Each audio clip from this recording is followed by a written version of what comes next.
The last chorus for Your Ears Only. I'm David Alpern. I'm Melissa Exelberth with a quote from the news. Oh, I never thought about all that. That was piano virtuoso Van Cliburn on the improvement in America's image and in U.S.-Soviet relations that was produced by his winning the 1958 Tchaikovsky competition in Moscow.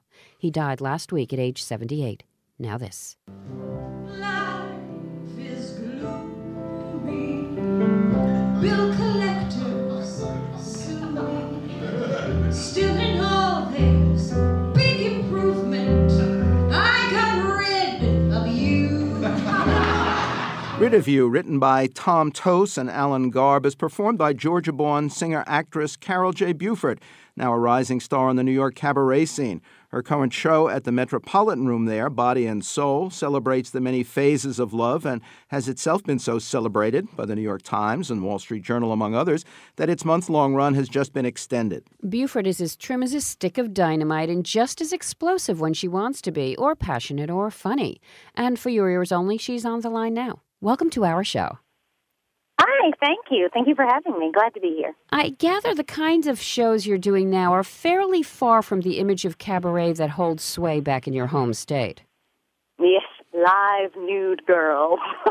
That's what, and on all of the billboards, and you're going down the interstate, it says cabaret, live nude girls. So it has a slightly different meaning.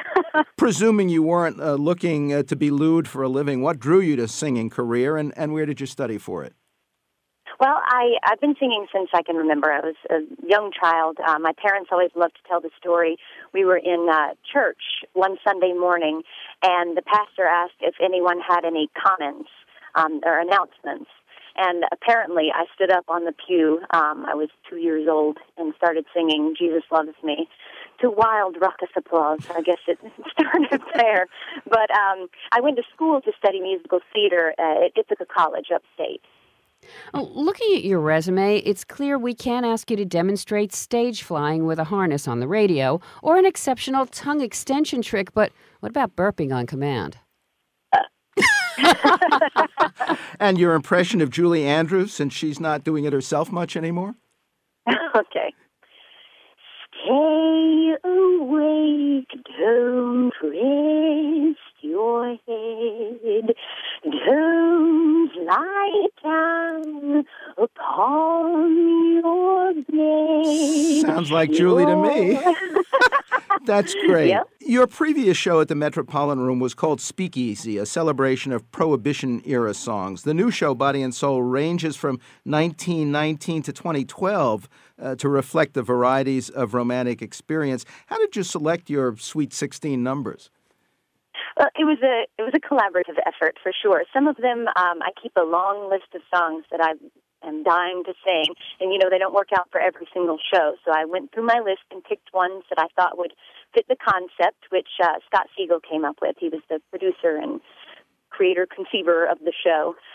So I picked some songs from there. Scott gave me some suggestions. Ian Herman, the musical director, gave me some suggestions. So we started with way too many songs and then whittled it down into the show that we have now, Body and Soul. Some are classics from the Great American Songbook, including What Is This Thing Called Love, Cottage for Sale, Can't Help Loving That Man of Mine from the musical Showboat. How do you come up with new interpretations of such oldies? Well, for me, it really starts with the lyrics and how I would say those words. So I approach it from that standpoint, and then I work with Ian Herman, who I think is just a musical genius, and just to come up with some fresh new way and take on it. So with his input and the way it just feels right, and he really follows me in our rehearsal process. He kind of just goes where I go, and we find what works for us. Talk about the oldest song, Baby Won't You Please Come Home. Well, it was written in 1919 by Charles Warfield and Clarence Williams. Although apparently Charles Warfield says that Clarence Williams did not write it, so who knows?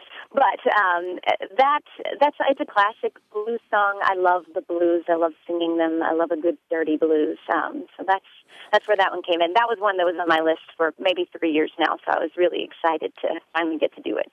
And what about the newest, last year's Fade Into You? That one I actually discovered, that was written by Trevor Rosen, Shane McNally, and Matt Jenkins, and I discovered it on the television show Nashville that's on right now. I believe it was in the second episode, and it's a great show, by the way, if anyone is looking for a great show to watch.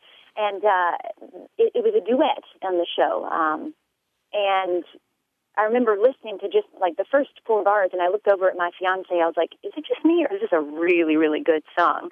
So that went right on the list, and I played it for Scott, who immediately latched onto it. And I think it's just a marvelous song. Among the songs I never even heard of before was "Low, Short, and Squatty" from 1946. Tell us about that.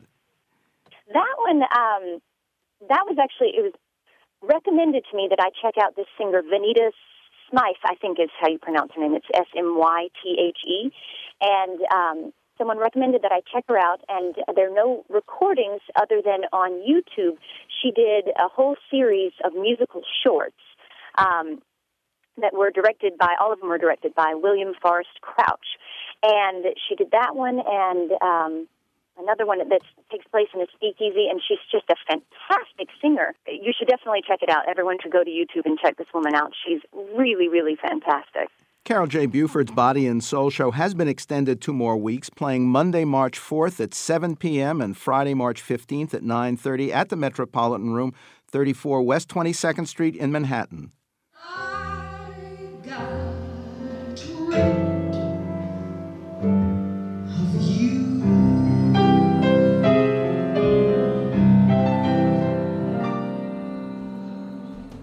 And this has been For Your Ears Only.